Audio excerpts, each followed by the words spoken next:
საღამომშვიდობისა, ეს TV პირველია, მე გაჩხეიძე ვარ და პირველი სტუდიიდან მოგესალმებით. საინტერესო სტუმარი მყავს დღეს. ადამიანი, რომლის მიმართაც არასდროს ნელდება ინტერესი. მისი ცხოვრება, კარიერა, ყოველდღიურობა ყოველთვის განხილვის საგანია. შესანიშნავი მომღერალი, ნიჭიერი და ძალიან ლამაზი სოფო ნიჟარაძეა დღეს ჩემი სტუმარი. სოფო, დიდი მადლობა რომ მოხვედი. მადლობა, პირიქით ძალიან ლამაზად გამოიყურები. ჩემო კარგო, თავადაც ძალიან, როგორც ყოველთვის. შენი ამ ტიპის ინტერვიუ ფაქტობრივად არ არსებობს, ხო? არქივში რამდენადაც მე მოვიძიე და და ზოგადადაც ძალიან დიდი ხანი არ ყოფილა ეს ინტერვიუ. ძალიან მიხარია რომ ჩვენ დაგვრთანხმდი და ჩვენი მაყურებლისთვისა და ჩემთვისაც ძალიან საინტერესო საუბარი გვექნება დარწმუნებული ვარ. ოღონდ ჯერ ღვთის წყალი უნდა შემოგთავაზო. აუცილებლად, ხო, იმიტომ რომ აი ეს პაუზამ განაპირობა ის, რომ ცოტა ნერვიულობ და წყალი მჭირდება. წყალი ყოველთვის მჭირდება, ჩვენი ჯანმრთელობისთვის და სრულფასოვანი ცხოვრებისთვის აუცილებელია თან 0%-იანი ბრომატი. მართლა ნერვიულო? კი. დადო. გულწრფელად. ჩემთან არავინ არ ნერვიულობს. არა, იმდენი ხანია რაღაცა გულწრფელი საუბრები არ მქონია, რომ ჩათვალე რომ მარტო მე და შენ ვარ. მოდი ესე გითხრა, რატომ არ ჩანხარ, რა არის მიზეზი? არ არის მე მგონი რთული გამოსაცნობი, რატომაც არ ჩანვარ, ყველა მიცის. სავარაუდოდ. მე უფრო ვცლად ვისაუბროთ ამაზე. რა საკიდან გახსოვს საკუთარი თავის სცენაზე? ძალიან ღრმა ბავშვობი. აბა მაინც. ძალიან, რაც თავი მახსოვს ესე, სულ სცენაზე ვდგავარ, ალბათ პირველი ნაბიჯები, ბასტი ბუბუ, ნუ შემდეგ რაღაც ბევრი გასვლითი, ესე ვთქვათ, ფესტივალები და ასე შემდეგ, ერთ-ერთი პირველი რომელიც მახსოვს ძალიან მკაფიოდ 10 წლის ვიყავი მინილასკალაში, მაშინ ბრავო ბრავისიმო იყო ძალიან ცნობილი ესეთი ფესტივალი და იქ ვიღებდი მონაწილეობას და აი მართლა გუშინდელივით მახსოვს. როგორ მოხდა ესე ვთქვათ ჩემი პირველი ესეთი საერთაშორისო შეიძლება დავარქვათ წარმატება.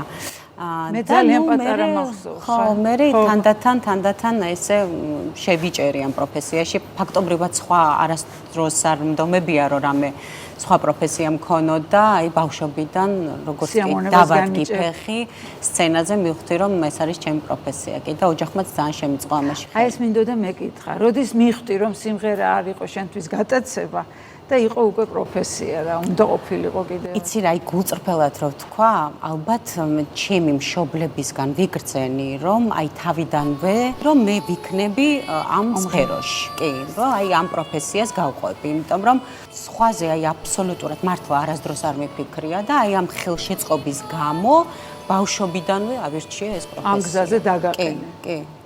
ზოგადად რა მნიშვნელობა აქვს ოჯახის მხარდაჭერას? ხელოვანი ადამიანი, რა თქმა უნდა.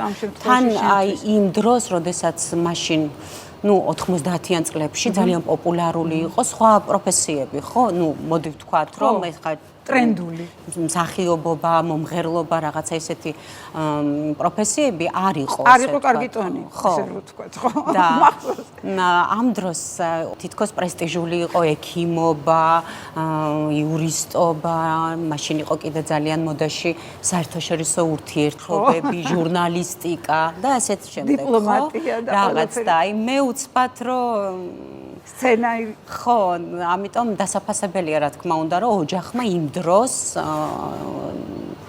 მართლა ძალიან შემიწყო ხელი, რომ ის ესე ვთქვათ, რაც მე მართლა მთელი გულით და სულით მინდოდა, ის მეკეთებინა.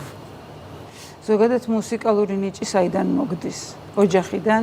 მამისგან. მამისგან. კი, მამისგან და მამის მამა ბაბუა მღეროდა არაჩვეულებრივად. მამა ჩემიც ძალიან კარგად მღეროდა.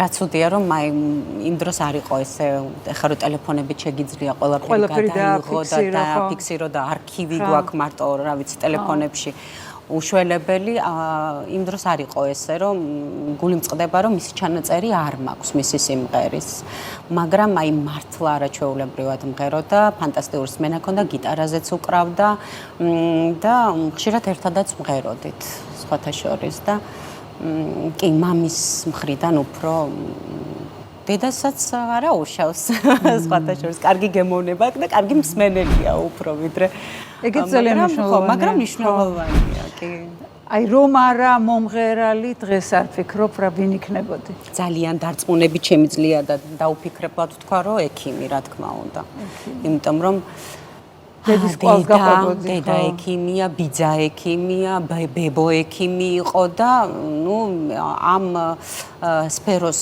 ინტერესით ძალიან დღესაც მაქვს, იმიტომ რომ ძალიან მიყვარს რაღაც რისერჩები, რაღაც იგივე თქვათ სამედიცინო რაღაც ლიტერატურის კითხვა, ფილმების და სერიალების ყურება და ასე შემდეგ. ექიმი ვიქნებოდი. მაგრამ პროფესიაში მამის მხარე მიმძლავრა. კი, მამის მხარე მიმძლავრა. შენი პირველი წარმატება კარიერაში, რამაც გაგაძლიერა, თავდაჯერებულობა შეგძინა. აი სერიოზული ნაბიჯი რომელი იყო?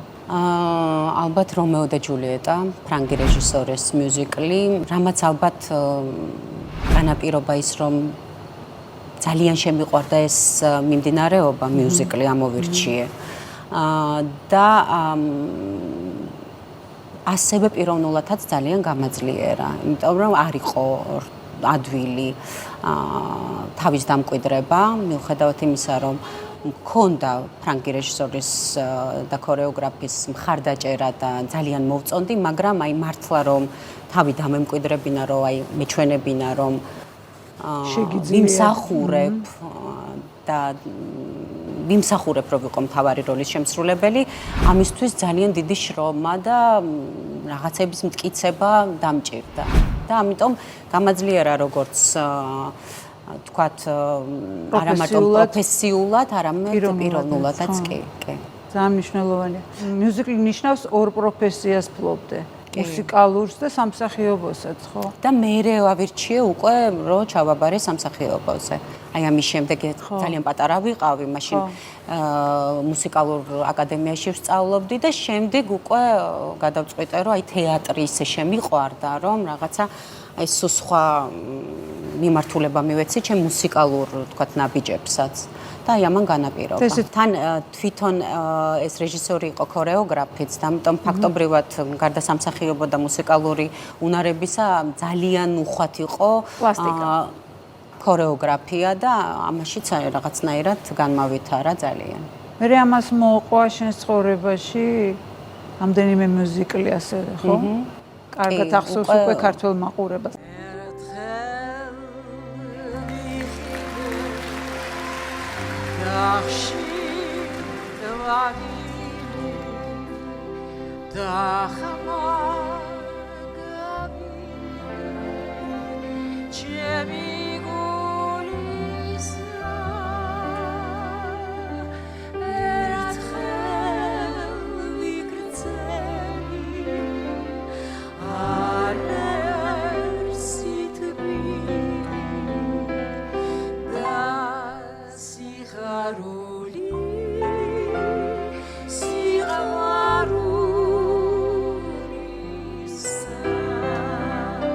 აი როგორ ფიქრობ? ნიჭიერება საკმარისია წარმატებისთვის თუ იღბალიც აუცილებელია? იღბალი უფრო აუცილებელია. უფრო აუცილებელია. კი, აი რაღაცა სწორი არის გამოთქმა, რომ სწორ დროს, სწორ ადგილას აღმოჩნდე მართლა, იმიტომ რომ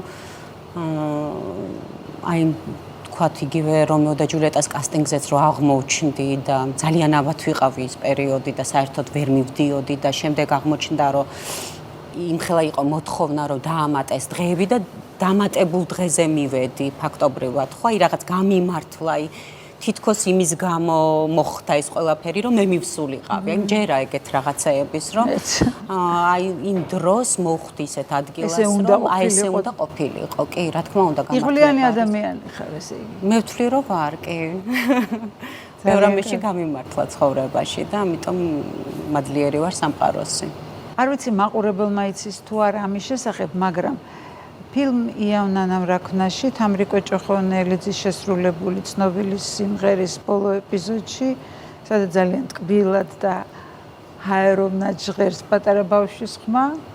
კი, ალილოს ღერის შენ ხარ.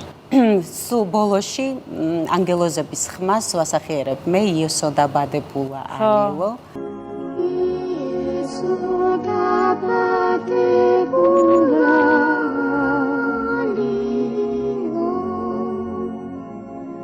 და ძალიან პატარა ვიყავი, მაშინ ალბათ 7-8 წლის ვიყავი.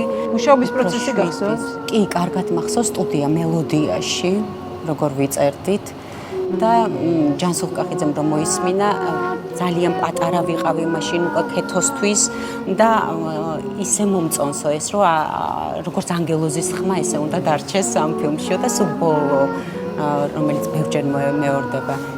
ესო და პატებუალიო აი მას ვასრულებ. თამრიკოსთან და ძალიან ნიჭიერ სხვა მომღერლებთან ერთად, საოცარი მუსიკა იქ რა თქმა უნდა და ვარ ბედნიერი რომ იმ პატარა ფრაზით ჩემი ხმაც ჟღერს ამ ფილმში. შემორჩა ისტორიას. თავად რა სიმღერი შენს შვილიკოს, როცა აძინებ? მე მოგონებულ რაღაც იავნანას, რომელიც ამოიჩემა და თვითონ თავისი დაკვეთა. მისი დაწერილი ფაქტობრივად. და ამას უმღერი. მაგრამ ეხლა აქვს ამოჩემებული ასევე ინგლისურენოვანი ერთ-ერთი მულტფილმია, სადაც ჟღერს Dance Lullaby და ახსოვს ეთყობა მამამისთან ერთად ცეკვავს და იქ ჟღერს ეს სიმღერა.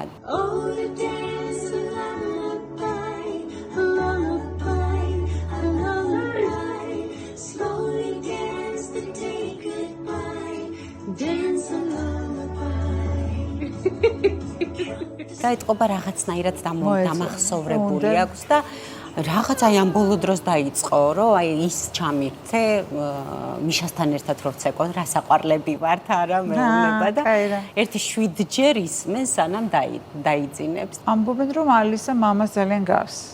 კი. შენც ესე ფიქრობ თუ შენს ბავშვობასაც ხედავ მასში? იცი რა, კი მწყდება ხოლმე გული რომ ესე ვაიმე როგორ გავს მამას რომ ამბობენ რომ საერთოდ თითქოს გაკარებული არ ვარ არაფერში არ ვარ და არ მომსგავსებ საერთოდ არაფრით ცოტა ნერვები მეშლება ხოლმე და ვუმტკიცებ აი ჩემ მეგობრებიც კი მაგას მეუბნებიან და სულევნები რომ აი რა გჭირთ თქვენ მაინც თქვით რომ გავს ბავშვი ხათრით მაინც არა სხვათა შორის აი რაღაც ძველ ბავშვების ფოტოებს რო უყურებ რაღაცები აი ვიზუალურად ეხა უფრო დამემსგავს ადრე მართლა არ ძალიან გინდა შენც კაი რა მართლა მგავს იმიტომ რომ აი რაღაცებს რომ ნახულობ უბრალოდ აი მართლა იმდენად თვალებით გავს რომ აი პირველი ვიზუალი რო შეხედავ ადამიანს თვალია ხო პირველი რაც თვალში ხვდება ამიტომ იმდენად გავს თვალით რომ ამიტომ გეგონება რომ ძალიან გავს ხასიათით მამამისია ზუსტად მე საერთოდ არ მგავს არის ძალიან ესეთი რაღაცა სუსტრაფი აი ყველაფერი ჩქარა რო უნდა ძალიან ენერგიული ცელქი მე ვიყავი რაღაცნაირი აი ბავშვობაშიც კი სერიოზული 7 გაწონასწორებული უბრალოდ მე რეცხოვრება ისე და ჩემ პროფესიის გამო ხა ბევრ რაღაცები ვისწავლე და სხვანაირიც მომიწია რომ გამხდარიყავი მაგრამ ბავშვობა ესეთი ვიყავი ძალიან 7 და წყნარი და ეს უფრო რაღაცნაირი აი სიარულითაც და მანერებითაც კი ძალიან გავს მიშას. ეხლა ერთი შეკითხვა მაქვს ბოდიში რა იცის ალისა მამის შესახებ? მამას ძალიან ხშირად ნახულობს. უფრო ნახულობდა, იმიტომ რომ ახლა მისი ესე ვთქვათ გადასვლის გამო აღარ საუბრობთ ამაზე, იმიტომ რომ რაღაცას გრძნობს ალბათ და აღარ მეკითხება რომ რატო აღარ მივდივართ. და ნუ იცის რომ არის საავადმყოფოში.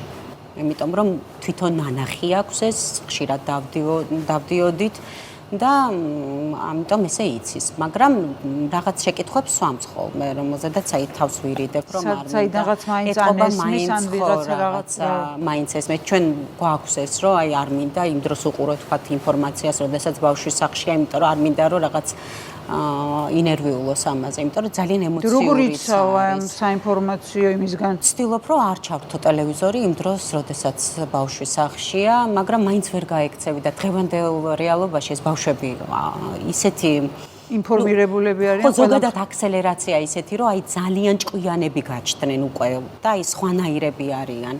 ამიტომ ბოლომდე ალბათ ამისგან ვერ დაიცა, სადღაც რაღაცას ყურს მოკრავს, გაიგებს, მაგრამ მე ყოველ შემთხვევაში ესე ვცდილობ. როგორი ურთიერთობა აქვთ, აი როცა ხვდებიან ერთმანეთს? სულ მონატრება მუდმივი ალბათ. ხო, აი როცა მივდივართ, მე ფაქტობრივად ისევ არაფერ შუაში ვარ, ისევ არაფერ შუაში, რა თქმა უნდა, იმიტომ რომ მათ აქვთ, ესე ვთქვათ, თავიანთი დრო და ვერაფერს ვერ ჩავერევი ვერანაირად და სხვათა შორის რაღაცებზე რაც მე ვცდილობ, რომ ხა მკაცრი დედა მეც არ ვარ, მინდა გითხრა, მაგრამ მაინც აი რაღაცებს რომ ვცდილობ, რომ აი ესეა და თქვათ აი კვირაში ერთხელ ერთ დღეს როცა კარგად მოიქცევი, მაშინ ვიყიდოთ საჩუქარი და რაღაცები, ეს არ გამოდის, იმიტომ რომ მიშა ისე ანებიურებს, რომ კიდე ესე გაუკეთე ის იმან უკვე დაიჭირა ეგ მომენტი და ამიტომ რომ მიდის ყურში ელაპარაკება. შენ წესებს არ ყურში რაღაცებს გეტყვეს და მე გადმომხედავს რომ შეგიძლია არის ესე უკვე საქმეს აწყობს მოკლედ. კი ძალიან ითამაშება და ამიტომ სულ ამბობს რომ აი მიშა რომ მოვა სახლში მისი წესებით ვიცხოვრებთ მეუბნება. უფრო აწყობს. ხო, მისი წესები იქნება. მაინც როცა ესმის რაღაცა ბუნებრივია, ხო, მისი სახელი. აი რა რეაქცია? რას ამბობს? როგორ აღიქონს ბავშვი, თქვა, შენს მონაყოლს და ნათქვამს კი არა, აი უცხო. რაც არ უნდა გასაკვირი იყოს, ახლა მის ასაკში ამაყია. ბათუმში თუ ვართ, რომ აი ბათუმში ეს მიშამ ააშენა, ეს მიშამ გააკეთა და აი ძალიან ამაყობს ამით და რამდენი გამოჩნდება ტელევიზიით თუ ეგეთი დაიჭირა მომენტი, იმიტომ რომ ძალიან იშვიათად ხდება ეგ, როგორც აღნიშნე, იმიტომ რომ არ მინდა რომ რამე ცუდი მოისმინოს, ამაყია რომ ჩემი მამა მithom არ ვიცით ისე გატყობინებს, ხო. ძალიან სასაცილოა. ეხლა შენზე მინდა გკითხო, შენ როგორ ურთიერთობ მიშასთან? მეც ხშირად ნახულობ ძალიან, ახლაც ვნახე, რომ გადავიდა, სადაც გადავიდა და მე რაც შემიძლია ვამხნევებ, თუმცა თვითონაც მხნედარი და ეგ ძალიან მახარებს და ასევე რა თქმა უნდა ყოველდღიური მიმოწერა წერილის მეშვეობით ყოველდღიურად. ახლა უკვე შაბათ-კვირის გარდა. ანუ წერილებს გწე? კი, ძალიან ხშირად, ძალიან. როგორი რომანტიულია. არის ამაში რაღაც ეხა წერილებს? ხო, ეს რაღაცა ესა რომანტიულობა, ხო? წერილი, ხო, ხელნაწერი, ხო, მაგას გულისხმობ. დღევანდელ რეალობაში უკვე ძალიან დავიწყებულია, ხო, მაგრამ მაყურებელს რო გაუზიარო რომელიმე წერილი შესაძლებელია. 360 რაღაცა 2 წერილია, მაგრამ ეს გარდა იმისა, რაც არ შემინახავს თქვათ და 362 შეინახე და დანარჩენი შევინახე, ხო, და ეხლა თუ რომელიმეს გაზიარება შეიძლება ჩვენთვის, რა თქმა უნდა, ძალიან პირადული თუ არ არის. აი ეხლა შემხვდა რომ გადავედი ალისას მილოცვა დაბადების დღის ესე იწყება ჩემო ერთადერთო და განუმეორებელო ჩემო სიყვარულო იწყება და მე მილოცვა არის ეს ალბათ შეიძლება ალისამაც მე მითხრას რატო წაიკითხეო ამიტომ აქ არის მილოცვა რა თქმა უნდა რომ უგზავნის იმ საჩუქარს რაც თვითონ უნდოდა პინკი ველოსიპედს და ბოლოს წერია შენი მამიკო მის ადამიანურ ემოციებზე რა შეგიძლია მოყვე ახლა რას ამბობს როგორ გრძნობს თავს თავარი წუხილი რა არის ახლა მის წუხილი ალბათ ის რომ მონატრება აქვს შვილების და უნდა შვილებთან ურთიერთობა სახლი და ხო აი სითბო და აი ამდენი ხანი გავიდა გარდა იმისა ხა რაც რა თქმა უნდა ლაპარაკში ბევრ რამეს ამბობს მაგრამ აი ეს არის ერთ-ერთი უმთავრესი. რისთვისაც ალბათ არც არასოდეს არ ეცალა, ადამიანურად, ხო? რა თქმა უნდა. ბიჭები ძალიან დიდები არიან უკვე და რაც მათთან დრო დაკარგა, უნდა ალბათ უფრო აინაზღაუროს. ხო, ეს აინაზღაუროს ეს ყველაფერი და ეს არის მისი ყველაზე უმთავრესი წუხილი ადამიანური. თავად როგორ ხედავს საკუთარ მომავალს? ამ ქვეყანაში ცხოვრებ თუ სადმე სხვაგან? რა თქმა უნდა, დაუფიქრებოთ ამ ქვეყანაში ყოფილა შემთხვევები, როდესაც უბრალოდ მომიწია, ხო, სასწავლებლად წასვლა იქნებოდა თუ რაღაც ვერ ვჩერდები სხვაგან. ვერ ვჩერდები, აი სულ დაბრუნება მინდა. რაც არ უნდა სირთულეები შეგვხვდეს, თქვა, არ იყო ახლა მე ჩემ თავზე ვამბობ პროფესიულად, ხა იმდენი ისეთი დატვირთული, როგორც შეიძლება ადრე ვყოფილიყავი. რაც არ უნდა გარშემო რაღაცა სტრესი იყოს და ასე შემდეგ, მაინც ჩემია და ჩემი მირჩევნია და სხვაგან ვერ ვჩერდები. სულ აი მივდივარ და იმის მოლოდინით რომ უნდა დავბრუნდე, ხო, აი სახლში. ჩემი სახლი არის საქართველო. და ეს ვერ შეიცვლება ვერანაირად, რამდენი ხანიც არ უნდა მომიწეოს სხვაგან ყოფნა. ალისა ხშირად საუბრობს პერსპექტივაზე, დედასთან და მამასთან ერთად ცხოვრებაზე, თუ რა? კი, ძალიან ხშირად. ძალიან. სულ მეკითხება, როდის მოვა მიშა. და ნუ ხა არ მაქვს ესეთი კონკრეტული პასუხი და ითხოვს კონკრეტიკას, აი მაგაშიც მიშას გავს რა. აი მითხარი ხვალის, ანუ ეს ნიშნავს რომ აი ხვალის უნდა ჩამოუთვალო რამდენი ხვალის მერე მოვა. და ამას რო ვერ ვაკეთებ, ძალიან წუხვარ, მაგრამ ნუ მალე ასე ვამბობ, მაგრამ არც მინდა რომ ეს რაღაცა ლოდინის მომენტში იყოს, ხო, ამიტომ ვცდილობ რომ რაღაც თემიდან გადავიყვანო ხოლმე, მაგრამ ძალიან ისეთი არა ქვია, მომთხოვნია, ხო, რომ აი მითხარი როდის. როგორი დედა ხარ? ვხვდი ახლა სადღაც ისე, მაგრამ მაინც აი შენი აზრით. მე ვცდილობ რომ რაც შეიძლება დიდი დრო გავატარო ბავშვთან და მე მგონი რომ არც მკაცრი ვარ, არც ზედმეტად რაღაც რბილი. ჩვეულებრივი, არ ვიცი. უბრალოდ უფრო დიდ დროს ვატარებ, იმიტომ რომ ეს არის ახლა მთავარი პრიორიტეტი ჩემ ცხოვრებაში. ვინმე გეხმარება? რა თქმა უნდა. აღზრდაში. კი, მეხმარება დედაჩემი. რა თქმა უნდა, ზოგადად ორივე ბებია ძალიან ჩართულია ბავშვის აღზრდაში. დედაჩემიც, გიული ძალიან ორივე არის საოცარი ბებია და მიხარია რომ აი ეს ბებიების სითბო ბავშვს ძალიან უხვად აქვს კი და გვერდში დგომა. ვინ არის ადამიანი, ვისი აზრიც შეფასებად შენთვის მნიშვნელოვანია?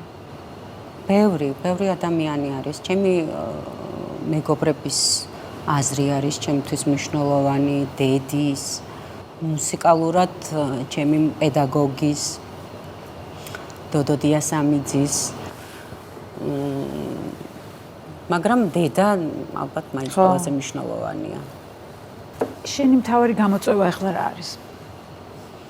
მთავარი გამოწვევა არის, რაც ხდება ქვეყანაში ალბათ, რომ სიმშვიდე იყოს, პირდაპირ კავშირში არის ეს ყველა ადამიანის და ალბათ ჩემი შვილის მომავალთან, ამიტომ ძალიან მნიშვნელოვანია ახლა რა მოხდება ქვეყანაში და როგორ ქვეყანაც ჩამოყალიბდებით. ალბათ ჩემი მუსიკალური ცხოვრებაც და ყველაფერი ისე გადაიწია, რომ აი ამ ყველაფერმა ისე რაღაცნაირად არია და ხო, აი რომ არაფერზე აღარ ფიქრობ, ფაქტობრივად არის ეს უმნიშვნელოვანესი.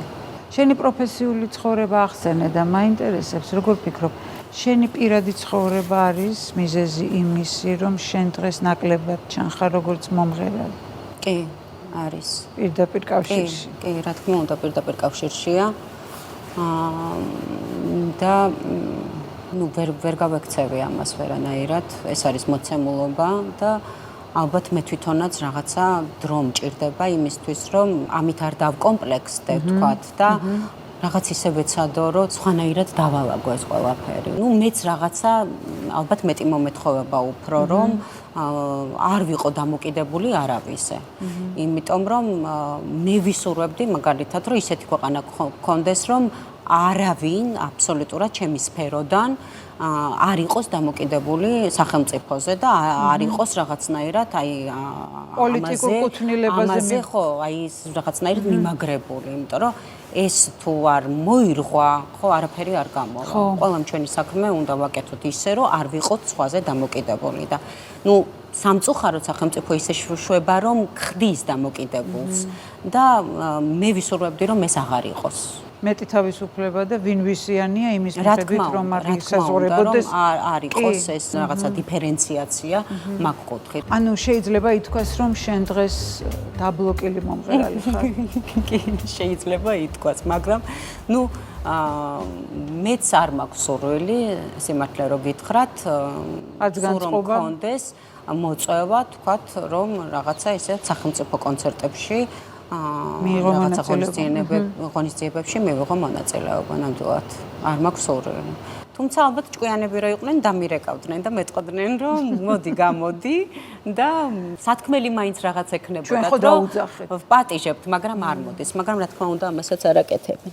არაკეთებენ კი არა, ესეთი კონცერტებიდან უბრალოდ ხაზავენ, რომ აი მართლა ვფიქრობდი, რომ საერთოდ წარმოუდგენელია. აი შენი კოლეგებისგან რამდენად ისმის მხარდაჭერა შენს მიმართ და არა მხოლოდ კიდევ არიან დაბლოკილი მომღერლები რამდენიმე? ხო, რა თქმა უნდა. რამდენად ექსკლუზიურად ერთი არ ვარ, რა თქმა უნდა. რამდენად მათ მხარდაჭერას გზნობ? არა და არც მიყვირს პრინციპში. და არც გული არ მწყდება. იმიტომ რომ მესმის ყოველს თავისი განწყობა აქვს და რა ვიცი. დამოკიდებულება ამის მიმართ, რომ ჯობია რომ რაღაცნაირად სიჩუმეში. ნუ მე მწყდება გული ისეთი ადამიანებისგან, ვინ ძალიან ახლობელია. აი უკვე ამ კონდიციამდე მოვედი, ესე ვთქვათ, გავიზარდე რაღაცა ჩემს შეცდომებზეც, ჩემს რაღაცა განვლილი ცხოვრებიდან გამომდინარე, რაღაცნაირად ვისწავლე ჭკუა, ესე ვთქვათ და ალბათ უფრო გავიზარდე და გამოცდილებაც მაქვს უკვე, რომ ხოლოდ ისეთი ადამიანებისგან მწყინს რაღაცეები, ვინც ჩემთვის არის ძვირფასი და მნიშვნელოვანი და ძალიან ახლო და ამიტომ ხოლოდ აი ძალიან ახლო მეგობრისგან შეიძლება გეწყინოს. მათ შორის არიან ადამიანები, ვისგანაც იმედები გაგიცრუდა, მეცელოდი, ვინც გაჩუმდა, გვერდზე გაიწია, ისე მოულოდნელად ვისგანაც არ ელოდებოდი და პირიქით მხარდაჭერას ელოდებოდი. ძალიან ახლო მეგობრებისგან მე მაქვს მხარდაჭერა და სხვისგან ხო რა თქმა უნდა ხა რაღაც წყენები პატარა არსებობს, ადამიანი გვერდით ყავს ისე. კი, შემიძლია თქვა და ეს ძალიან დიდი ბედნიერებაა ალბათ ადამიანის ცხოვრებაში. ხო. ყველაზე არარეალური ჭორი, რომელიც საკუთარ თავზე გაგიგე.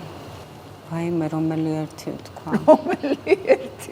რომელი ერთი ვთქვა, ძალიან ბევრი. აი ძალიან რო გაგართო ის. 2 მილიონიანი კოლიე და სხვათა შორის რომელზედაც მე იმ კონკრეტულ მედიას ვუჩივლე, ესე ვთქვათ. რა თქმა უნდა არაფერი გამოვიდა შემდეგ, მაგრამ ექსპერტიზა კი მქონდა, რომ ის არ იყო 2 მილიონიანი თუ 3 მილიონიანი თუ რაც არის, რა ვიცი, ამერიკაში სახლი.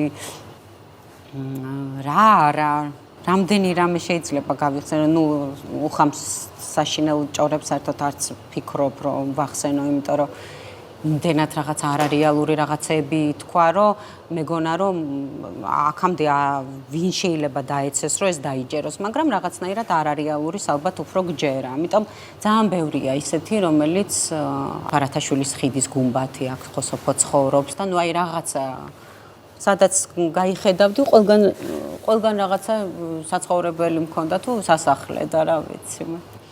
და აი როგორ რეაგირებ? თავიდან ძალიან წმინდა და ძალიან ნერვიულობდი, ძალიან. არც რაღაც მიპასუხია, ესე ვთქვათ, იმიტომ რომ მეგონა რომ მაინც ალბათ არავის არ ჯერა, თუმცა აღმოჩნდნენ ადამიანები, რომლებსაც სამწუხაროდ ჯეროდა. და ახლა მიუხედავად ამისა, რომ ძალიან იმასთან შედარებით, როგორც ჩანდი უფრო ნაკლებად ჩანვარ, მაინც სულ არის რაღაცა ჭორები. ის გუმბათი მაინც შენია, ხო? ორსულობა აღარ დამთავრდა, ხა ჭორები ორსულობაზე. ახლა რამდენი ხანი იქნება ორსულად? 1 წელი, 2, 3, ხო, მუდმივი არ არის, ხო, უნდა გაჩნდეს ბავშვი. ხო და ნუ აი ეგ მაინც არის სულ და აღარ რეაგირებ, აღარც უკვე მეხება და აღარც მწყინს. და სხვათა შორის აი თქვათ თუ ავსკროლავ Facebook-ს და რაღაცა ჩემზე შემხვდა, ადრე თუ მქონდა ინტერესი რომ იქ რაღაცა კომენტარში შევიდოდი, რაღაცა ვნახავდი, აბა რა თქვეს. აბსოლუტურად იმდენად ჩავკეტე ეს რომ საერთოდ აი სულ უწყინარი აი რაღაცა ფოტო რო იყოს, აი იმასაც უკვე იმუნიტეტი აქვს. იმდენად გამოვიმუშავე და თან აი ისე რომ აი ცდუნებაც კი არ მაქვს რომ თითი წავიდეს და მიმეჭიროს იქ, სადაც არ არის საჭირო. ისე ამას თავის პოზიტიური მხარეც აქვს, ძალიან, აქტუალური აი ძალიან, მაგ მხრივ პოზიტიური მხარე ჩემი აზრით აქვს იმას, რომ მე თვითონ ვარ ისე, რომ აი აბსოლუტურად არანაირი ცდუნება აღარ მაქვს, იმიტომ რომ ნაკლებად ნერვიულობ, ხო, მე იმიტომ რომ რაც არ უნდა იყოს, ახლა კი ვამბობ, რომ რა თქმა უნდა ნაკლებად მწყინს და რაღაცა, მაგრამ თუ ხა რკინის არ ხარ ადამიანი, მაინც რაღაც დოზით გეხება, რა თქმა უნდა, ხო? და ამიტომ როცა უკვე ის იმუნიტეტი გაქვს, რომ აღარ მოუშვა შენამდე ინფორმაცია, მე უკვე ნაკლებს ნერვიულობ და ნაკლებს ფიქრობ ამ ყველაფერზე. ჭორების მიღმაც პოპულარული ხარ და საზოგადოების განსაკუთრებული ინტერესის ფონზე გიწევს ცხოვრება. როცა შენს ყველა სიტყვას, ყველა ნაბიჯს ესე აკვირდებიან, შეუიარაღებელი თუ შეიარაღებული თვალით არ ვიცი. ხო. როგორია აი ამ ფორმაციაში ცხოვრება? რთულია სხვათა შორის და რაღაცა პასუხისმგებლობა და სულ მქონდა ეგ გააზრებული, რომ თმენის ვალდებულება მექნებოდა ძალიან მაღალ ხარისხზე. და რაც არ უნდა თქვათ, ну, მე არ ვარ ფეთქებადი თქვათ, რომ აი რაღაც უცბად რაღაც ისეთი გავაკეთო, მაგრამ აი რომ მქონია ეს თქვათ მე აი მიფიქრია, რომ მე ხომ მაინც თმენის ვალდებულება მაქვს, იმიტომ რომ ისეთ პროფესიაში ვარ მე ვთვლი, რომ პირდაპირ ის კი არა რომ ყველას მოვწონდე, ეგრე რეალურად არ არსებულია, მაგრამ მაინც ჩემთვის მნიშვნელოვანია ხალხის აზრი.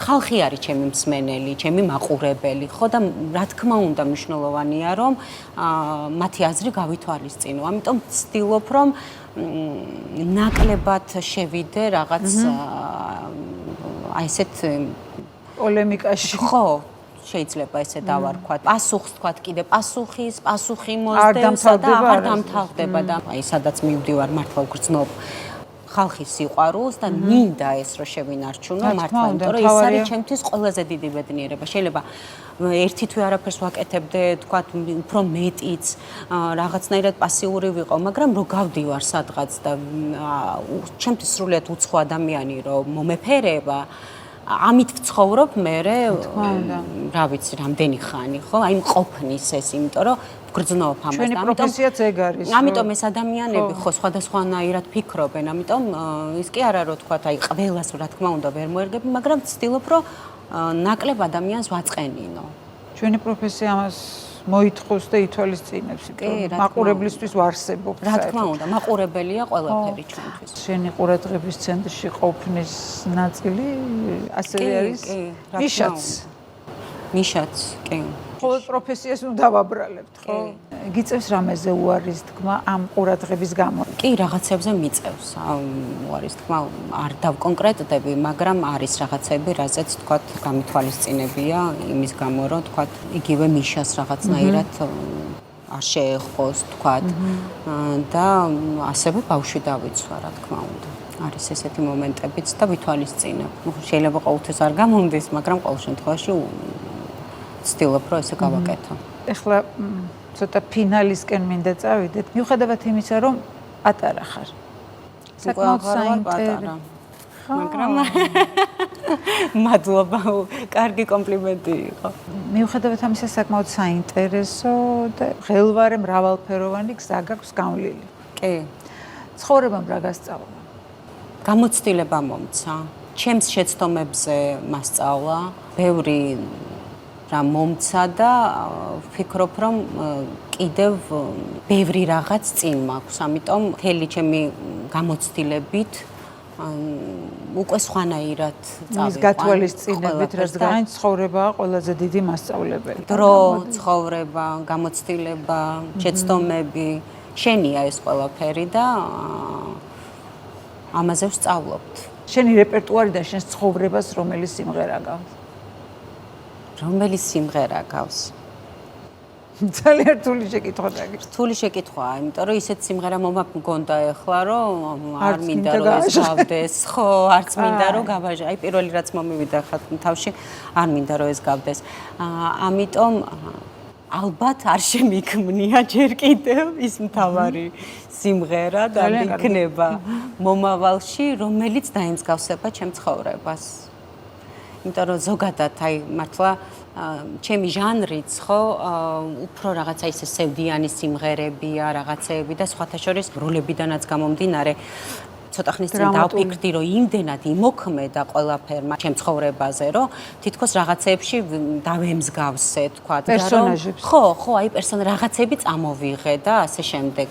იგივე სიმღერებიდანაც რაღაცა თითქოს აი მომყვება ეს და იმიტომ მიყო რომ ვთქვი, რომ პირველი რომელიც გამახსენდა, სულ არ მინდა რომ ჩემ ცხოვრებას გავდეს, ამიტომ მინდა რომ მომავალში შექმნა ის სიმღერა, რომელიც ჩემს ნამდვილ ცხოვრებას დაემსგავსება.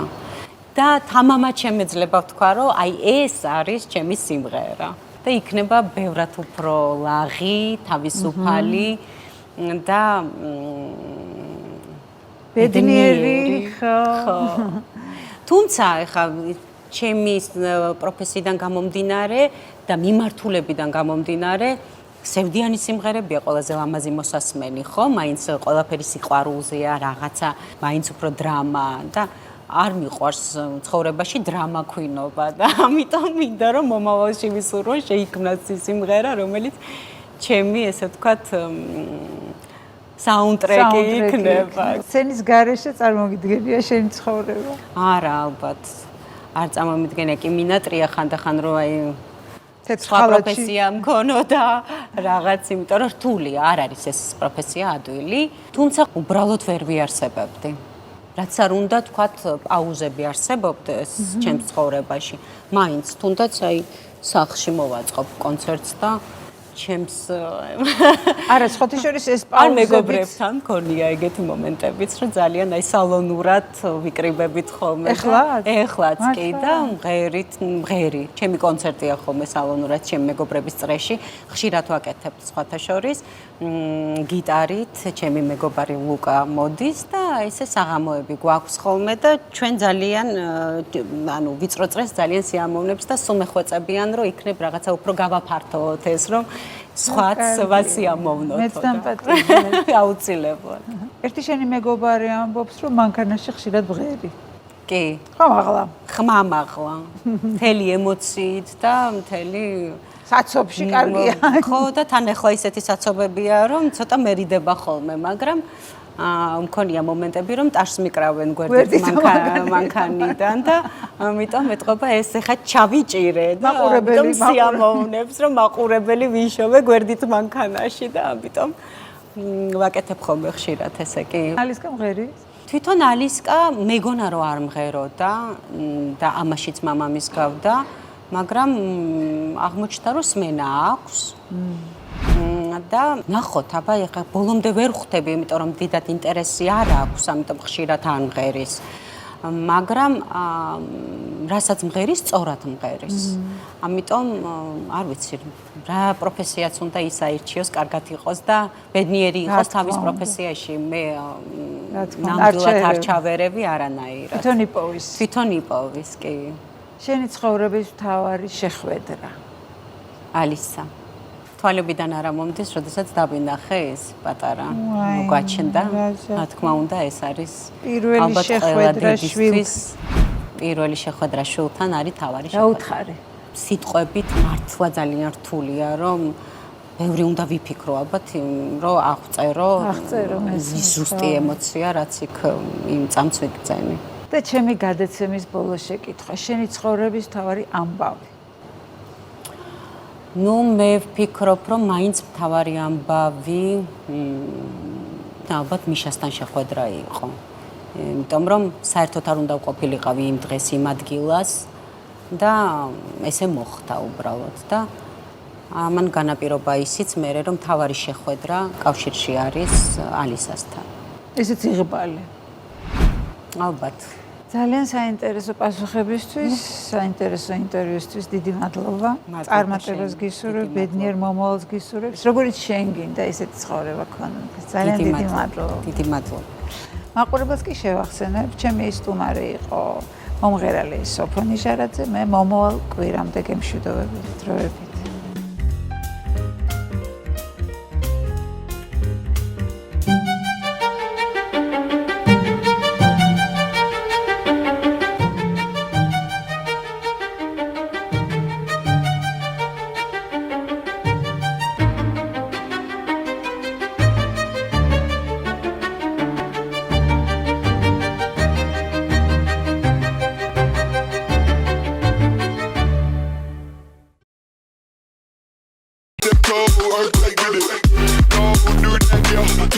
გადაცემის პარტნიორია წყალი მთის.